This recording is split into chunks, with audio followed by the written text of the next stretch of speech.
Hi, I'm Steve Plaich, and I'll be your host for this evening's program on Voices from the Village. As most of you know, CTV has gone through a pretty significant revisioning process over the last few months, and now this is the first live show, Voices from the Village, being produced under the new model, and we're really pleased to be here and hoping that this is going to be the first of many, many programs at CTV as we try to inform you as best we can and maybe even entertain you along the way. I'm very pleased to have as my guest of our first program, Micah Posner. Councilmember Posner, welcome. Thank you. Congratulations on getting the studio back. Yeah, thank you very much. Everybody has worked very hard to have this done. And people might be interested to know that it really takes, a lot of committed volunteers to do this. You might think that all you have to do is point the camera at a good-looking guy like myself and the magic happens. Well, there's more to it than that. So we're really happy to be here.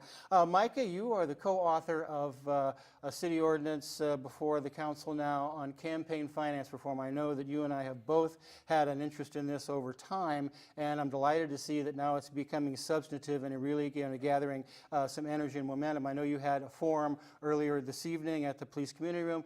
Tell us how that went and generally kind of where you're going on this now. Well, we had a great forum just left. People really connected the dots between our goals and visions about money and politics in general at the federal and state level where it's more obvious. And then I did present a proposal on what we can do locally, which is the same as what's happening in 60 cities around the country. So people are saying this is my proposal. It's really not. It's really sort of our best tool for getting a handle on money and politics locally. It will go to the city council. I believe the staff and the mayor plan on it to go to city council on June 10th in the evening. So people can write that down and then maybe get interested as we talk. And we'll certainly mention that as we go along. This is a call-in show, by the way, and it's live, so 425-8844, I think that's still our number, 425-8844. If you have a question along the way for Councilmember Posner, I'm sure he'd be happy to answer that. Let me preface some of this by saying that one of my main interests and one of the questions that one of the hosts here, Louis LaFortune, raised in the past is publicly financed elections. Do you see that happening? Before we talk about really the details of your ordinance and proposal, you think that's a possibility here in town for publicly financed elections? Well, that actually is the proposal to some degree. So maybe I should lay it out and explain the connections. So currently we have a voluntary expenditure ordinance, which lays out two different sort of precepts. One is a per person and per organization limit. Now both these limits change with time. Right. So right now, as you know, it's $325 per person and $780 per organization. And then there's an overall limit that's established, which right now is 26,000 some odd, 26,400. So, and I'm proud to say that we have a pretty good culture in Santa Cruz in that people have always agreed to the per person limit. However, in the last, since the year 2006, I believe it is, people have started to go over the overall limit. Yes. So for a long time, for 10 or 20 years, everyone agreed to the overall limit. And this has happened at the same time that money in politics has just run crazy across the United States, and people, including some of the Supreme Court justices, have created this outrageous idea that money is the same as speech. So Santa Cruz has mirrored that, and that some of the candidates have started to sort of, run away with it. So my proposal, I'm calling it mine again, but the proposal that Don Lane and I are bringing to the council, it's co-sponsored by Vice Mayor Don Lane, and it's been reviewed by the city attorney. It's all legal, which is quite a feat itself, given the minefield of the constitutional law. Anyhow, so the proposal will do two things. One, it will make those voluntary per person limits mandatory. We can do that. The county has mandatory limits. The state actually has mandatory limits too, $4,100 per person. And then the second part of it is that for candidates who agree to the overall expenditure limit, there'll be a one-to-one match. So when you raise $5,000, $10,000, $13,000, the city will match that up to the limit, of course, of $26,000.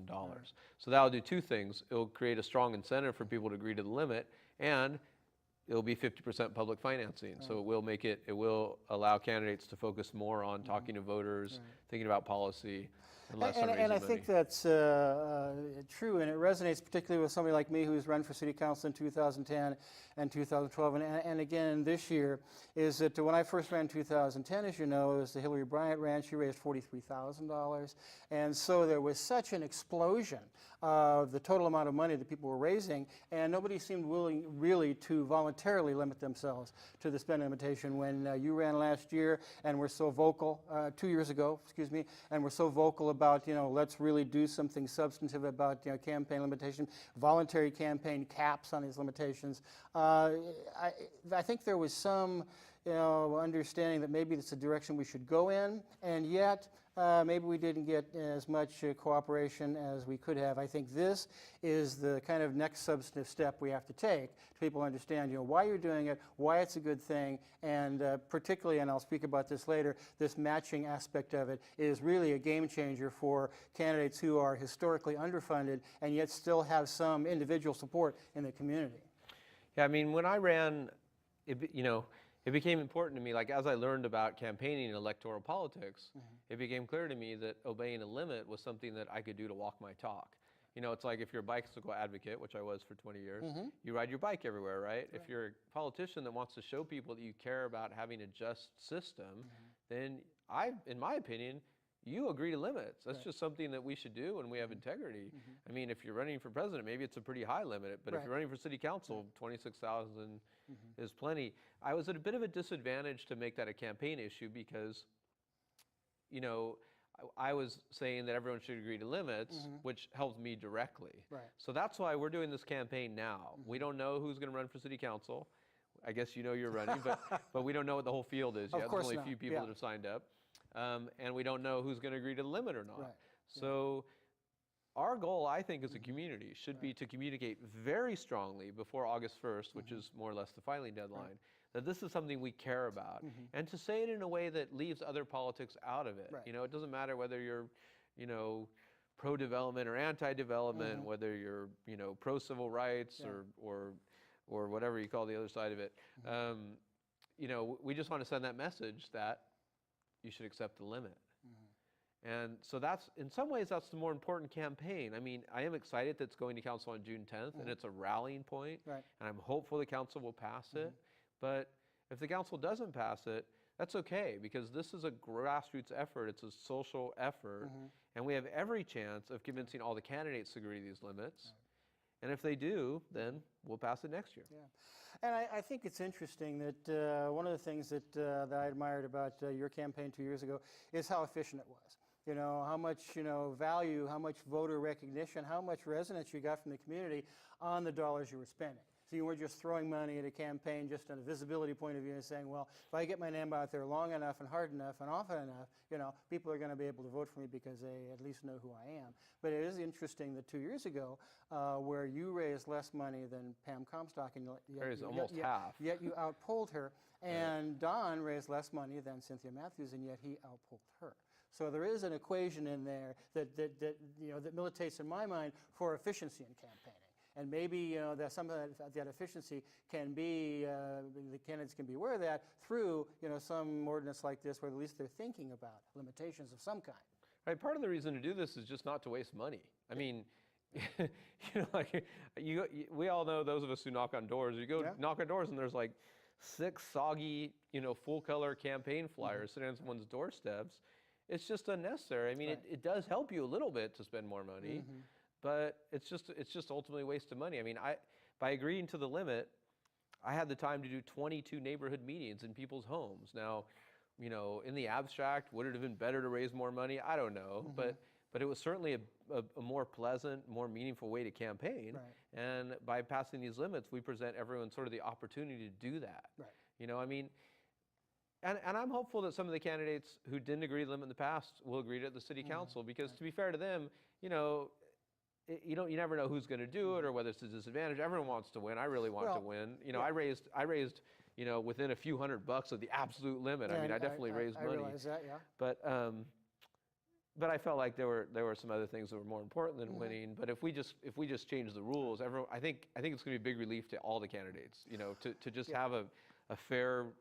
It's like you sit down to play poker, right? And before you have a problem, You decide on the rules. You don't wait until after there's a problem. And if you don't decide on the rules, it's harder for people because they're sitting there thinking, well, I really want to win, and what do I do? I mean, it's hard enough to campaign. So I think we're going to pass these. It's going to be a big relief to everyone. And I do think there really is a point of diminishing returns when you're raising money. For instance, and I was mentioning this earlier, a matching fund at $5,000 would be a game changer, frankly, for a candidate like myself, who really has a lot of individual support, but I really don't have a lot of deep pockets, who are willing to support my candidacy. And so when I get to 5,000, certainly I can do, then I've got 10. And if I get to 15, then I've got 20, and to cap it at 26, as you were saying, we get to 13. There's that one last increment, but that can make so much difference for a candidate, like myself, just using myself in the abstract. Because it doesn't matter if I can raise that amount of money. If somebody raises $50,000 or $100,000, they're not going to get that much more additional benefit for that amount of money. They're just not, because that point has reached where there's just no effectiveness in that amount of money. Right, plus but there is really serious effectiveness in that.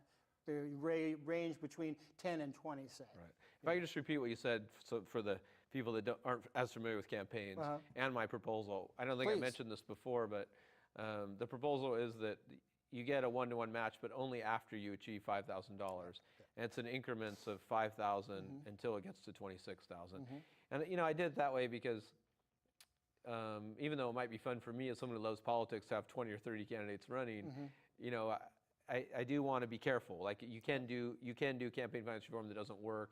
I'm not sure we want 20 or 30 candidates running, and there's other ways to deal with that. But I just put this out as a simple way to start making change. It is a draft, by the way. If people in the community or the council, they want to make it 1,000 or 2,000, or I just put out something I thought would be simple. So just to agree with you about the way the money works, I mean, what makes us think that because someone is a good fundraiser or has ties to people with money, that makes them a good council member? Right. I mean, you could be a great council member. Someone from Beach Flats who's a working class person, they could be a great council member. I mean, if you look at who runs the council, Don Lane is a great council member, and he works for a foundation that deals with donations. I happen to think it's a great foundation, but he has that background. I did fundraising for People Power for 15 years, so even though I don't personally have any money, I was familiar with raising money. John Leopold was a fundraiser at UCSC, another great supervisor. Hillary Bryant was one of the leaders in the Rotary Club, which raises tons of money for great causes all around the Community Center on the board. Yeah, right. But we have a pattern here where the people on the council are people that did fundraising, and I don't think that necessarily makes you a better council member. Right. We can have, and we don't have that many people who are up for running for council either. Like, you're one of the brave ones. Like, it's not people knocking on, clamoring to be on council. Maybe if we took out this requirement that you have to be able to raise so much money, that we'd have a wider range of qualified candidates. And I do think, as a general matter, it's going to level the electoral playing field. I think that's a good thing. And I also think that it might actually provide opportunities for more diversity in our city council candidates, and that's something that we really do need in this town, as you well know. Right. If we were able to have a $5,000 matching fund for someone who is African American, Latino, woman, people who aren't really familiar with raising funds, but can and do have enough friends to get them to that limit, that $5,000, they might be able to really make an effective campaign run and serve on council. And these are the very people that are going to benefit that, who are people we want to have in public life, who want to serve in public office, who want to make the commitment that you've made, as a council member, to do the things that you need to do to make it a better community. What about a young person? Absolutely. I know that's something, that's a focus of your campaign strategy and your strategy, and frankly, as being a community member, is wanting to see a younger demographic being represented on council, and I completely agree. Couldn't agree more. Now, whereas somebody who is just graduated from UCSC probably has a ton of debt, but wants to serve, has lived here, wants to serve their city, their community as a council member, might have all the qualifications in the world, have the youth, the experience, the energy, the motivation, the creative ideas, that substance that really people want to see, but just can't, get over the hurdle of raising enough money to run an effective campaign, to give them the chance, the opportunity to serve. Right, so this is obviously a complicated topic. I hope people are thinking about it seriously. I've assembled a lot of information with some college interns, actually, on a website called santacruzelectionreform.org. So I really want to encourage people to go to that website, santacruzelectionreform.org. And like I said, this is really the best tool we have going right now for getting money out of politics. That's why it's being used by 60 cities across the country. I mean, I'm not saying it's a perfect tool, but it's the best one that's in our toolbox right now. LA, San Francisco, Ventura, Boulder, Thousand Oaks. And I have, if you go to that website, santacruzelectionreform.org, there's an interactive map where you can see all the dots on the map. And some of them, like 5 or 10 of them, you can actually look at the exact ordinances from those cities. So this is not, I mean, it's fun to think about in the abstract and to guess how it might affect politics, but if you want money out of politics, this isn't just like, oh, let's guess about this. This is really our best tool for it to happen. And to be fair, there are folks in town who aren't as enthusiastic about this legislation. As I was reading the Santa Cruz Weekly article on the campaign finance reform and the Sentinel article as well, wise political wags such as Fred Keeley says, well, you're doing the wrong thing for the right reasons. He thinks that campaign finance reform is a generally good idea, that something should be done, particularly on a state and national level, but it's not necessarily needed here in Santa Cruz. I don't necessarily agree with that point of view because I don't think that's far-sighted enough. What you're doing is looking down the road. Just as much as you're looking now at this situation, you're looking down the road. And I think that visionary approach is maybe what Fred was lacking in that particular comment. I mean, those of us who are already in office and have these relationships with all the people who've won and raised money, and like Hillary's been a great mayor in a lot of ways with the tragedy and all that. And it's hard for us to say, let's change the system because people are going to feel defensive, and that's not necessarily warranted because we're not attacking anyone. It's not a specific thing. No. But it's hard for Fred or me or anyone to say, let's get down to specifics and change the system. It's a lot easier in a grassroots way for people that aren't part of the system, but somebody has to take a role in this who is part of the system, and Don and I are willing to do it. So I completely disagree with Fred, of course, when he says it's the, what does he say? He says you're doing the wrong thing for the right reasons. Right. Well, you got to do something, Fred. You know what I mean? It's like as someone who has a little bit of power, it's hard for us to do anything at any level of government because we all got into this elected office with this system.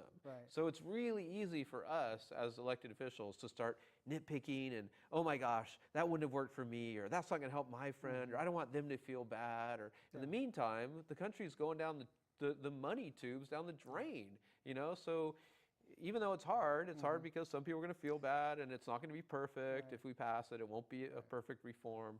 We got to do it. I mean, and 60 cities across the country have. And I think maybe what Fred is alluding to is even with the excesses you see nationally in this glut of money they're coming in to the electoral process, this ordinance and you and I sitting here aren't pointing fingers at people or saying, you're what's wrong with the electoral process. You're raising a lot of money. You have unlimited, reach into people's pockets, and you're what's wrong with the electoral system. That's not it at all. It is more of a structural problem that we have to handle, and it's not a personal thing. Right. In fact, I mean, hopefully if I was a senator, I have the guts to also have this kind of proposal. And there is someone with the guts to have this proposal. Sam Farr, our congressman, is one of the co-sponsors of a bill called H.R. 20, which would do the same thing. It would create special taxes on corporations to create a fund of public financing. That money would be available to candidates who agreed to limit. So I feel like I'm in good company because Sam's sitting here too. He's got it. He's working on the same thing. Well, one thing that I did see in the program as it's laid out, are you suggesting that people who voluntarily limit themselves to the campaign maximum would be able to avoid this $1,000 fine, the $1,000 fee that you have to pay to get on the city website? Right. You mentioned something about that. Yeah, that's already part of the ordinance. So when the ordinance was originally passed, there were two really important.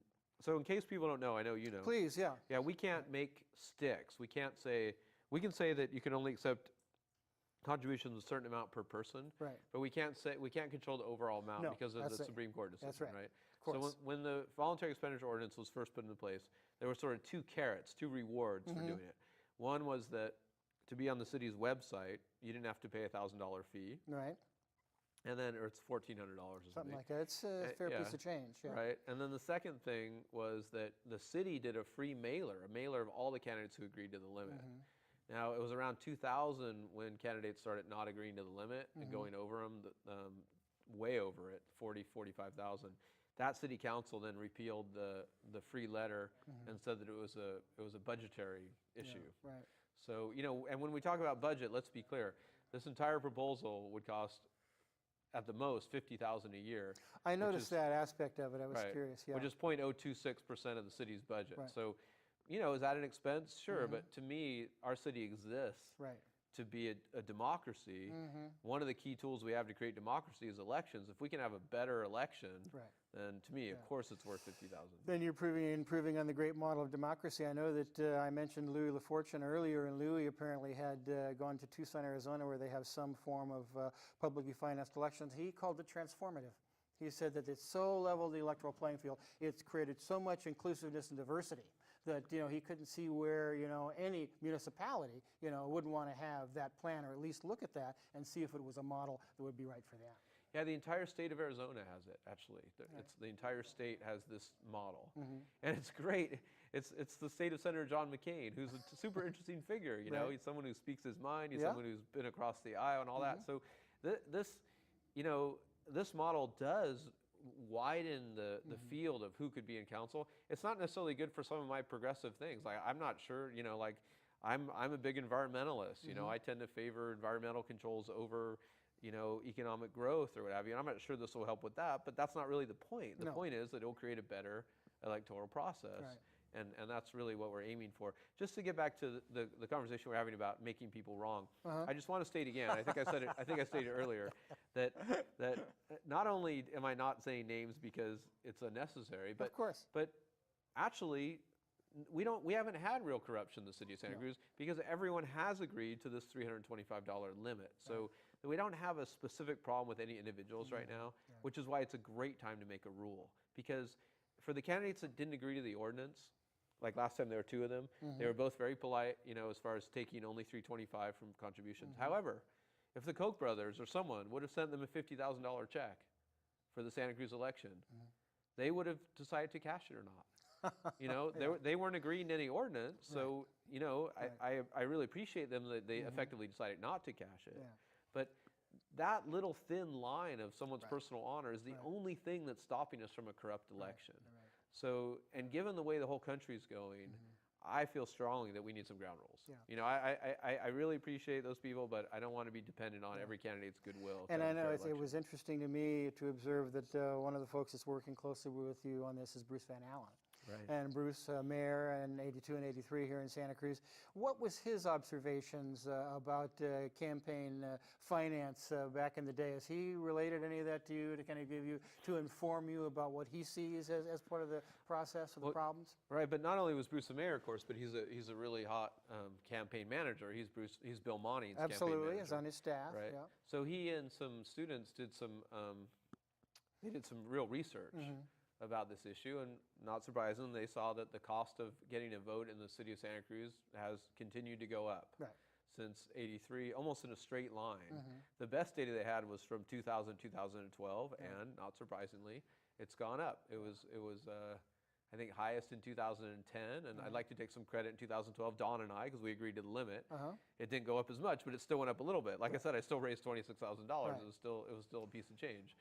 So.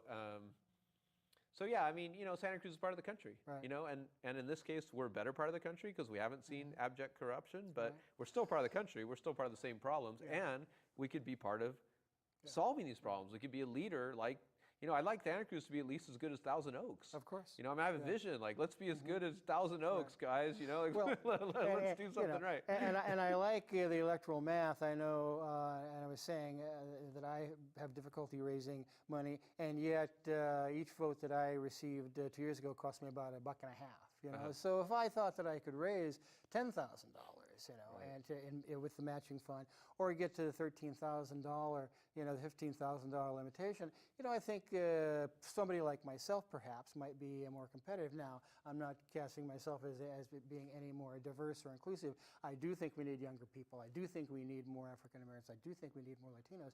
And I do think leveling the playing field, as you're suggesting with this, is one way to really make some strides at that, to really get to that. That is also, it's the kernel of the problem that I see here in leadership, in what we're going to be as a community, certainly. And you are sensitive to that, as sensitive as anyone in particular about those particular issues. Thanks.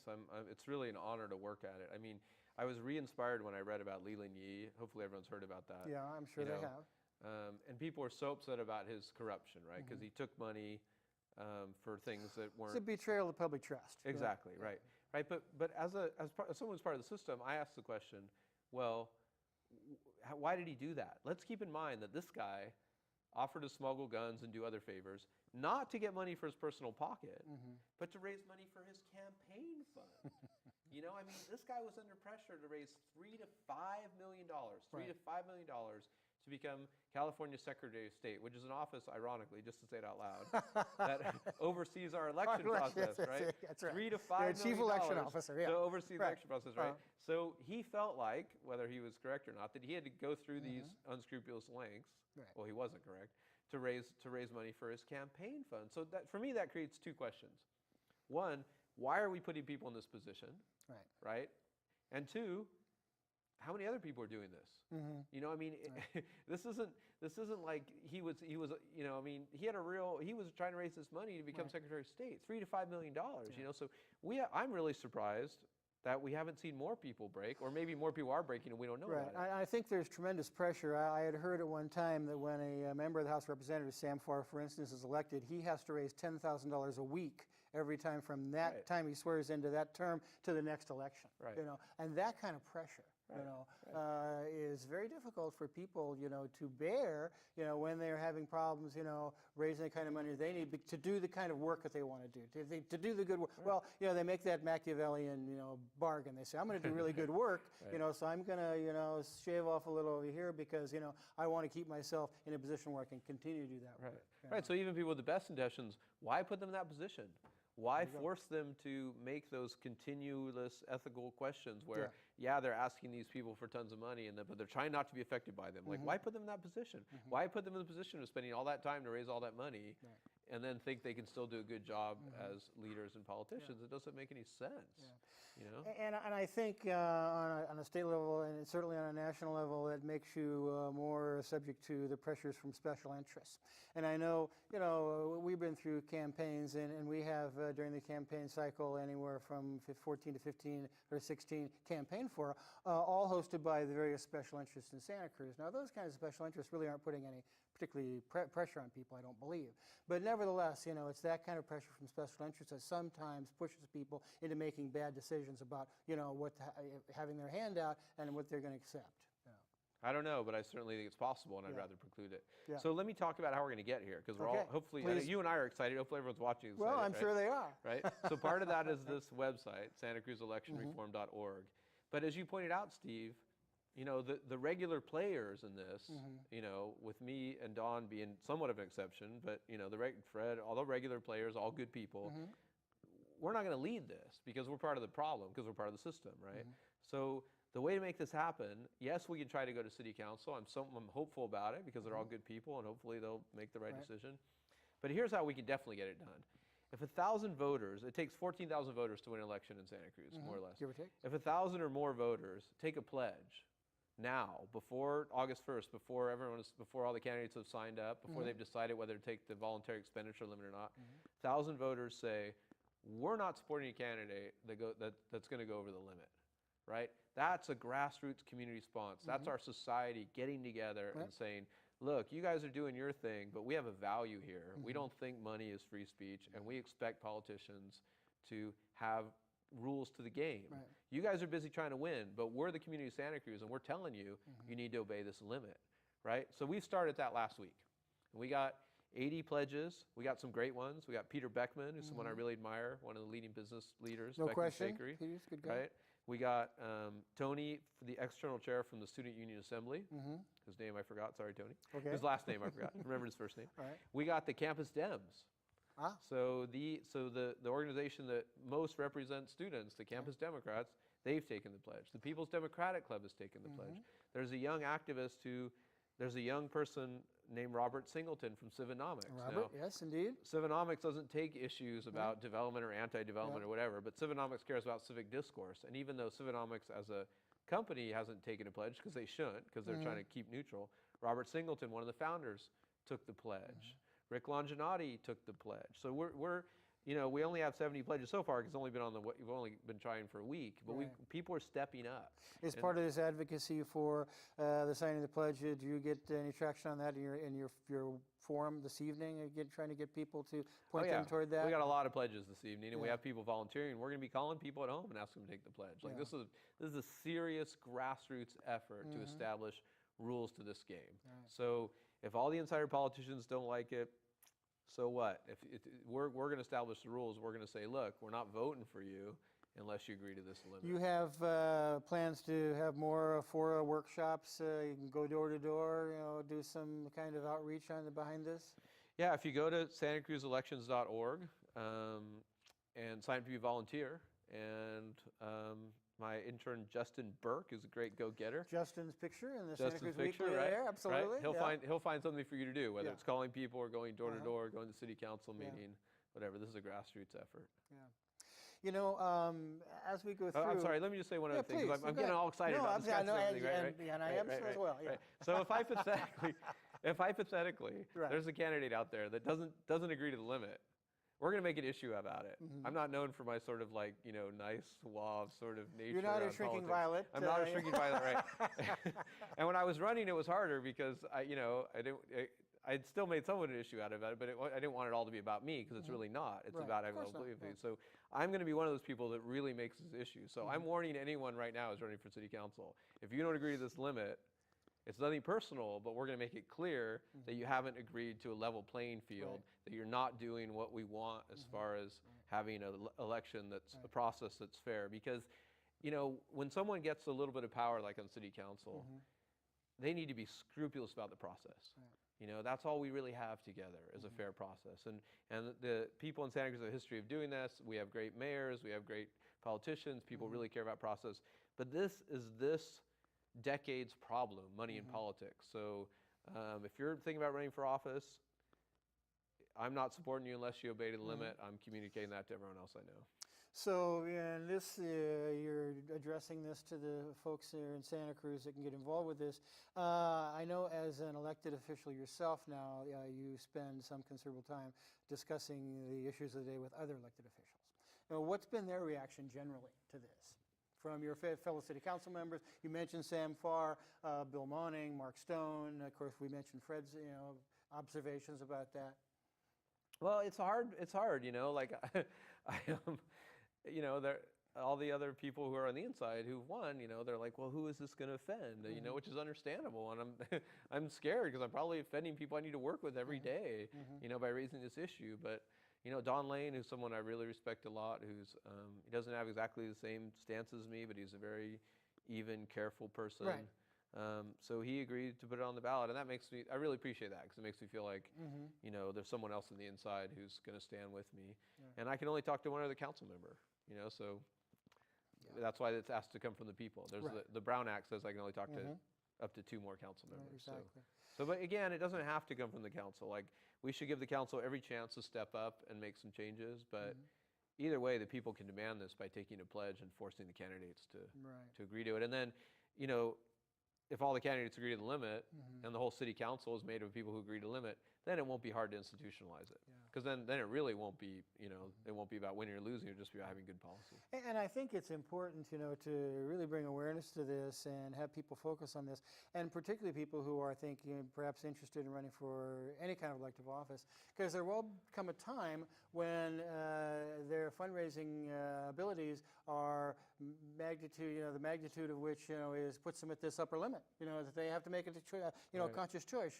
Gosh, I can remember when I was scraping together trying to get $10 to have a flyer printed so I could go talk to some folks in the neighborhoods, and now I'm a 2-term council member, or you'd be termed out then, but say a 2-term congressman or something like that, who now is able to raise an awful lot of money. And then bumps up against the limitation that heretofore wouldn't have just existed. But at least you're setting a mechanism in place where they can say, when I get there, I'm going to have some guidance. I can make a decision, to do that. And I think it's important. And it was a pleasure. Like I said, I was nervous when I agreed to the limit, but it was also a pleasure. Like I said, I had the time to have 22 neighborhood meetings. Another thing I did is, I'm revealing the secrets of electoral politics, but if you want to raise money, you find a good list of people that are likely to give money. So because I had really good supporters, I had a great list. And I was about to do a mailer to, voters all over the county who get involved in city politics. And I had bought all the envelopes, and I thought to myself, well, maybe I should just try to mail to people in the city. So I took money from people in the county that care about the city, but I only went after people who actually live in the city because I wasn't trying to raise as much money as I could, right? I was trying to raise $26,000. So having a limit, it really helps you focus, really helps you, think about how you want to be. And I as a think for politician. candidates who would like to be considered public office and maybe see themselves as having some difficulty, great difficulty in raising money, there is an incentive now that heretofore really didn't exist. For instance, when I tell people, just talking about Santa Cruz electoral politics, that we run citywide. And we have a $26,000 and change campaign limitation that we don't even have to, adhere to. They say, you're going to raise that much money? The ordinary person, that's a mind-boggling amount of money, to raise to run for a city council seat.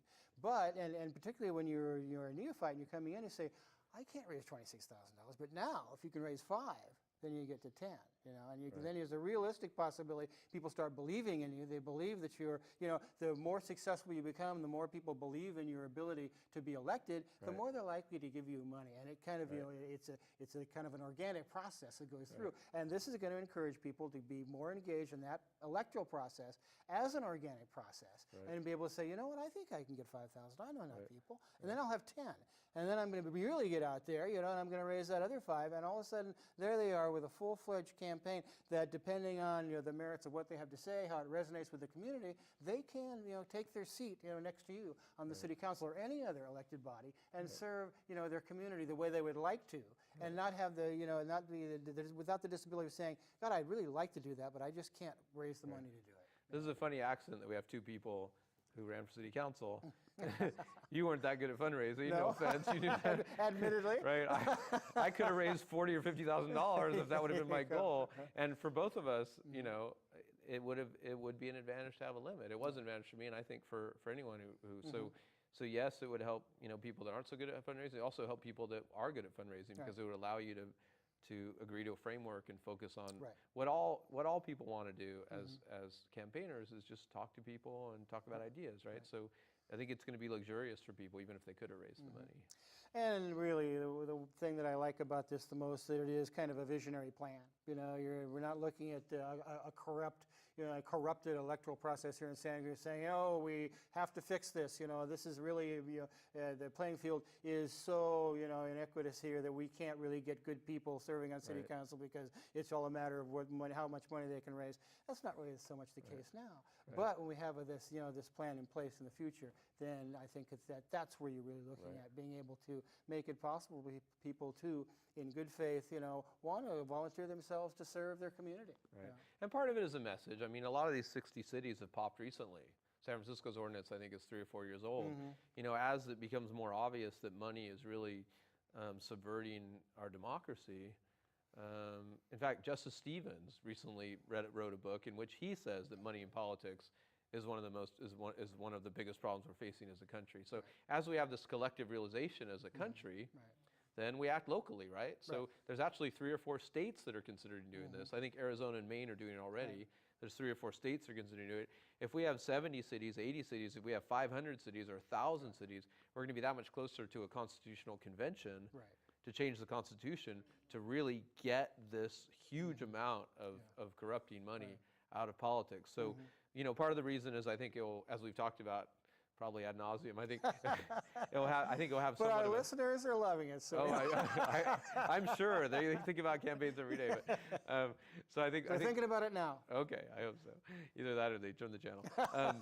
So I think part of it, it'll have a slightly good effect on Santa Cruz. It will preclude Santa Cruz becoming a corrupt place, but also it'll send a signal. It will let us be part of a national movement. I mean, this is we have to do something. This is one thing we do. There's lots of other things to do. I know. Did I put in a plug for Derek Cressman yet? No, you did not. So I was talking about Leland Yee. There is someone running for Secretary of State who's not raising $5 million, who comes from an activist from Common Cause. He thoroughly understands the election issues because he was an activist for years to try to affect California's electoral process. Recently, right, his name's Derek Cressman. So wouldn't it be an obvious result if the front runner gets thrown out of the race because he was corrupt to raise money for his campaign. Instead, we elect the purebred activist who's an outsider. I mean, to me, it's like, God, how can we not elect him after this? Well, So and I endorsed him. I endorsed Eric Cressman. And you're too modest to say, but you are really a model for that. You believe in what you're saying here in terms of leveling the electoral playing field. You freely admit that you could raise, much more money than limitation, and you're willing to limit yourself because you believe that's in the common good. It's in the common good for our electoral process, and it makes a statement about the insidious nature of money coming into campaign and the electoral process all over the country. We've had, I've done a couple of shows here with Chris Finney and Harvey Dosick, the Move to Amend folks, trying to get Citizens United, overturned by constitutional amendment. Our good friend Nancy Abbey, who's president of the PDC, has done a lot of work in California on the Disclose Act, trying to get some transparency, in campaign finance, particularly in terms of corporations and whatnot. So there's a lot in this movement, but all politics are local. You and I both know that. Right. And here is the place to start. And here is the place to start to create this model that you're talking about that really people can look at and say, what they're doing in Santa Cruz, look at their electoral process. Right. And we've already started because we don't have any legalese, right? I mean, just to say one more time, all the people who've run for city council have agreed to the individual limits because they cared about it and they want to respect that. So we're already kind of doing it, I just want to institutionalize it so we can sort of relax and say, yeah, there's these rules that we can all, play by. But we're already kind of doing it in the city of Santa Cruz, and I'm really proud of all the candidates who agreed to just take that amount of money. I think that there are things that will come of this that maybe, as we were talking about, are happy but unanticipated consequences, and that is, a more diverse electoral field, a younger electoral field, people who are willing to say, I think I can raise some money, and I want to serve my community, so let's do it. You're creating that opportunity for them. And you, I know, in the work that you've done in sustainable transportation, with bikes, things like that, in the environment, you are all about creating opportunities for people, and not only that, but sustaining, the things that we have and making sure that they exist in the future for people to involve themselves in. This is an example of that. Yeah, maybe. I mean, it's a nice idea. I hope it happens. I'm not sure, but either way, I just feel like we need to have rules, right? I mean, we just don't have a legal playing field. So again, please consider taking the pledge. Go to SantaCruzElection.org. Think about it carefully. Read the information, and then if you agree that we can have a local model for limiting money in politics, take the pledge. Santa Cruz Election Reform. I'm not sure I said that before, right? SantaCruzElectionReform.org. It bears repeating. So all right. Thanks. That's it. Thanks. I think this is such an idea, really, whose time has come. And now is the time in Santa Cruz to get people educated about this, not just the national dissatisfaction of money in politics, but also, how it can play out in your own community and how you can actually do something by signing the pledge, by saying, I'm not going to vote for, no one who is not agreeing to the limitations, campaign spending limitations is going to get my vote. Right. I may agree with you on several other matters, but really, we have to make a change here, and you have to be part of the change, or you're going to be part of the problem. And that's not finger pointing, that's simply pointing out the fact that some people are going to be very resistant to the idea of limiting in any way how much money they can raise and spend. I don't think, I think once we get 1,000, 2,000, 3,000 people, like I said, I think it's going to be relief for candidates, because ultimately everyone wants to try hard to win, but when you have rules about it, it's more relaxing, you're doing a foot race or you're playing soccer or whatever. No question. You don't have to be thinking the whole time about, gosh, is it fair if I, if I dribble out of the line or if I, if I use my hands to throw the thing in the goal, It's really not that pleasant. No. I really think, no one I've talked to who's thinking about running for office has said, but I want to raise $50,000 or $100,000. Right. Everyone has said, oh my gosh, what if everyone doesn't do it? That's what, when I go talk to prospective candidates, they say, some of them say, yes, I'm going to agree to that. And others say, and I'm not going to say who yet because it's not about the candidates. Of course not. Others say, that sounds great, but I'm worried other people aren't going to obey it, right? So you don't want to start from a disadvantageous position when you're trying to win. When you're trying to win. Right. So this way, that's why we're doing this campaign now. So please don't. I've had some people tell me, I'm not sure I want to take the pledge. I want to see who's running. That's not my idea. My idea is set out some rules now, Right. get everyone to agree to them, and then have the race to And do something. I don't think people should worry about that. In my experience in the last couple elections, and I'm sure this one will be the same, you get a relatively large field of really well-intentioned public citizens. Right. You know, people who want to serve. You know, Right. to a person, to a man, woman. You know, there are people who want to give their time and their energy to make Santa Cruz a better place to live.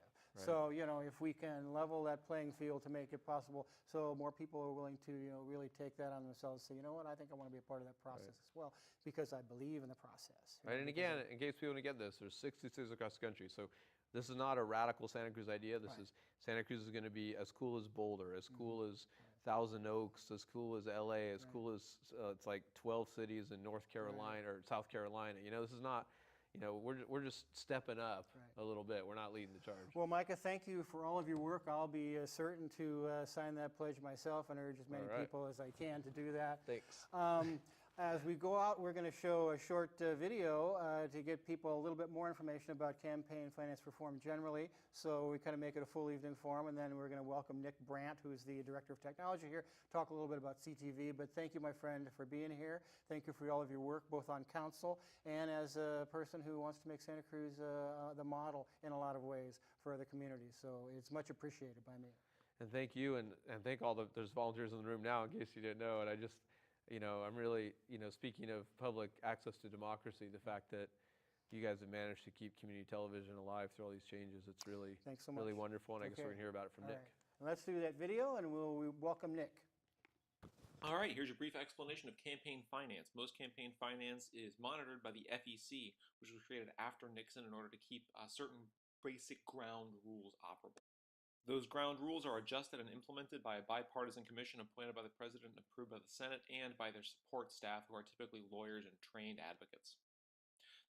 A quick look at the shape scheme. Triangles primarily just donate money. Round circles both spend and raise money, and everyone else sort of has multiple options of spending and donating and raising.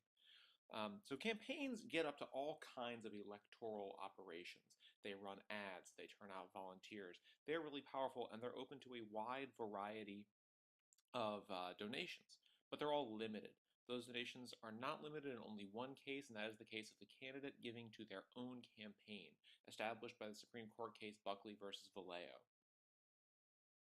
Even though they're limited, single individuals are an important source, but even more important is the source of political action committees, one of the biggest and most important ways that campaigns raise money. PACs, of course, get their money from individuals, but also from other PACs, which means there are different types of PACs. There are all sorts of voluntary PACs, there are PACs associated with political parties, and there are industry-specific PACs. Typically, political action committees don't do much electioneering.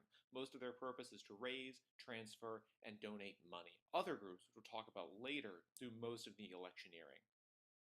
Although all PACs are limited, I as an individual could end up giving to multiple different types of PACs because there are so many kinds. I could give to the PAC associated with my business, I could give to the PAC associated with my political party, and I could give to the PAC associated with something else that I like. Political parties and the political action committees associated with them are also a very important source for both fundraising and for outside electoral support for candidates. While party PACs raise and donate money to the candidate's campaign, party committees can run ads and donate and coordinate volunteers in order to help the candidate. Back. Lots of different ways, but That's a unfortunately, great segment with Micah Posner. Micah has worked so hard as a city council member, really doing these kinds of things to make the community better, and particularly with campaign finance reform. So we all, I think, applaud him for that. I told you at the start of the show that CTV has gone through a revisioning process over the last few months, and following the grand reopening last month, we're now doing production in the studio, and one of the guiding lights of that whole process is our Director of Technology here at CTV, Nick Brandt. Nick, welcome. Thanks, great to be here. Nick, give us a little background about yourself, and then how you see the changes in the CTV playing out with kind of a more volunteer-driven, organization and production staff and whatnot. Sure. Well, my career started in public access. I began at a station where I was going to college, and when I left college, they sort of hired me on as their Director of Technology. I did a similar transition at that in Ashland, Oregon, and then when Kathy Bisbee found me up in Ashland, Oregon, she kind of said, "Hey, I'm working on this project, and then there might be another project after that." And so here I am, and Currently, we're at the end of the 3-month revisioning process that we've been through for technology for CTV. And so the station is open again. We're really excited. This is the first live studio show to be recorded in the new HD studio. So really the revisions centered around reduction in staff and more efficient technologies as well. And I know I went through, as did many other volunteers, about 6 weeks of training, because now all the volunteers here are certified either as studio supervisors, production assistants, or equipment specialists. Just give us a brief overview of maybe each one of those skills and what part they're going to play as we move forward. Sure. So operationally, we really have to operate the public access program on volunteers. And so we've devised this certified volunteer program, we call it, where we have three pools of volunteers. The first is really production assistants, and those are people who operate camera on staff productions that we do to raise revenue. And then the equipment specialists hand out the equipment to reserving users. That would be field equipment. Right. And then the studio supervisors really operate the studio. So the studio supervisors actually have a key card that lets them into the building. They get an alarm code, so they learn all the ins and outs of opening and closing the building and allowing the users to use the studio. They also know basic troubleshooting, how to turn everything on and off, and they really know how to sort of shepherd your users through the process. Right. And so It was amazing to me as I went through the training for an equipment specialist, and I didn't really venture into the production or supervising anything like that, how much information there is to know. You know, really how much you have to have, you know, at hand to be able to really make the studio function, to be able to kind of get the right equipment out for people to make sure they can do what they want to do when they're doing some production of some kind. And it's just remarkable, you know, that people are learning all these crafts and make the commitment to CTV to do that. Yeah, we're excited about the commitment. You know, when we started this program, we had a very large pool of volunteers to choose from, and I'm happy to say that most of those volunteers are still with us today, went through the cohort, and are really, they're actually certified now, and they're going through what's their last phase of training, which is what we would call their checkout shift, which is like the last shift before we say, okay, here's the keys to the kingdom, now you can operate everything. And we're really excited that, you know, the public access program will survive because of certified volunteers just like yourself. And you know, in my time here, I've been fortunate enough to do, you know, several of the Voice from the Village with Charlie and some other things. It's just really a treasure in the community. You know, people who look at CTV as something that's a cherished institution. You know, it's family to them. And I think that even during this revisioning process, you seem to be able to, and Kathy, kind of preserve that family feeling that we really are part of a community here, and we want to continue to be part of the community as we go forward. Yeah, first and foremost, we really noticed when we walked into CTV as an outside organization, when we walked in, we noticed, oh, there's a huge community here already. Let's pull on that and see what we can do operationally to make sure that we're here for forever. And now we've got a group of people who are going to continue to teach those who come after them and after them and after them. So we've really, we're really creating a generational organization now that is a community. We always like to say we're putting public access back into the hands of the public. That's wonderful, yeah. And I think that's the one thing that people really value about community TV is they've all been able to see that, you know, I've got you know, some access to what's happening in my whole community. You know, I'm part of the public, and yet these are the things that are going on around me, and my community TV station reflects that. You know, it reflects the community values as much as anything else. And I think that's what's important, and that's what's really, when in my observation of kind of the training and talking to people, that's as important to preserve as anything. Absolutely. I think the best part about CTV as an organization is we're really the melding of the best possible media that you can get in your community. So we've got, you know, the public access, which is your voice as a community. Then we've got the educational or cruise TV channel, which is really some high quality local production content that we shoot here in studio. And then the last part of that is your government content, so you can always stay informed as a citizen. You know, Micah was just on the show, and we see him almost every Tuesday night on the city council Right. in its entirety for almost 7 hours a night. So. And that's so important. I think people don't realize, how much public access community TV does give to the public, because certainly if people have any interest in local politics, they can always tune into the Regional Transportation Commission, the Board of Supervisors, very important meetings, very important public meetings where many of the issues of the day are being discussed, and your community TV or public access is providing that for you.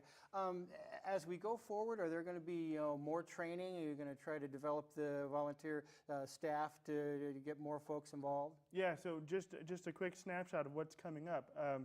We're excited about training the trainers now in the volunteer program. So each certified volunteer will learn how to train other certified volunteers. And then the other thing that people have been asking me for is, okay, I'm brand new to CTV. How do I get involved? So keep watching our website, communitytv.org, for an actual class schedule where you can come learn how to do all this stuff and how to produce with us. Well, Nick, it's been great really going through the trainings with you and getting to know you a bit, and certainly your participation here has been valued by everyone, so a great deal of thanks goes to you for kind of helping us through this transition. Certainly, I wouldn't be sitting here doing a Voices from the Village were it not for folks like yourself and our certified volunteers being here, so we certainly thank you so much and look forward to working with you more in the future. And again, everybody, this is the first of the Voices from the Village during this new era as community TV. We hope, on behalf of Charlie Phillips and everybody here, we want to hope that this is the first of many shows like this, so that we can continue to inform and enrich the community just as community TV does so often. So thank you for tuning in. Again, my name is Steve Plach, and you've been watching Voices from the Village. Thank you and good night.